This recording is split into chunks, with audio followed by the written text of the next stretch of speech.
ಗಂಧ ನೋಡಕ್ಕಾಗಲ್ವಾ?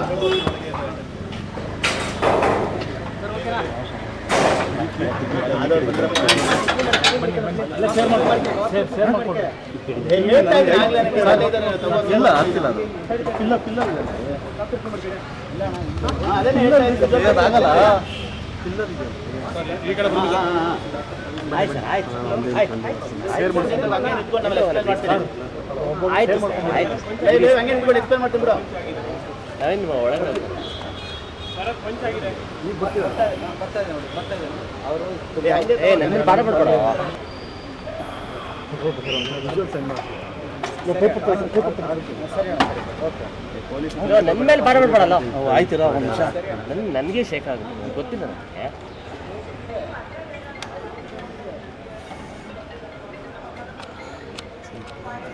ಸಂತ್ರಸ್ತ ಜೊತೆ ಬಂದಿರುವಂತಹ ಅಧಿಕಾರಿಗಳೆಂದರೆ ಈ ಕೆಲವೇ ಹೊತ್ತಿನಲ್ಲಿ ಈಗ ಸ್ಥಳ ಮಾಜೂರು ಪ್ರಕ್ರಿಯೆಯನ್ನು ಕೂಡ ಆರಂಭಿಸ್ತಾರೆ. ಈಗಾಗಲೇ ಅಧಿಕಾರಿಗಳು ನಿವಾಸದ ಭಾಗಕ್ಕೆ ಮುಂಭಾಗದಲ್ಲಿ ದೃಶ್ಯಗಳು ಕೂಡ ಕಾಣಿಸ್ತಾ ಇರುವಂಥದ್ದು. ಆ ಒಂದು ಹಿನ್ನೆಲೆಯಲ್ಲಿ ಮೊದಲ ಕಂಪ್ಲೇಂಟ್ ಏನು ಹೊಳೆನರಸೀಪುರದಲ್ಲಿ ದಾಖಲಾಗಿತ್ತು, ಲೈಂಗಿಕ ಕಿರುಕುಳ ಆಗಿತ್ತು, ರೇವಣ್ಣ ಮತ್ತು ಪ್ರಜ್ವಲ್ ರೇವಣ್ಣನಿಂದ ಲೈಂಗಿಕ ಕಿರುಕುಳ ಏನಾಗಿತ್ತು, ಆ ಒಂದು ಪ್ರಕರಣಕ್ಕೆ ಸಂಬಂಧಪಟ್ಟಂತೆ ಸ್ಥಳ ಮಾಜೂರು ಮಾಡಲಿಕ್ಕೆ SIT ಅಧಿಕಾರಿಗಳು ಈಗಾಗಲೇ ನೇರವಾಗಿ ಹೊಳೆನರಸೀಪುರದಿಂದ ಸಂತ್ರಸ್ತೆ ಜೊತೆ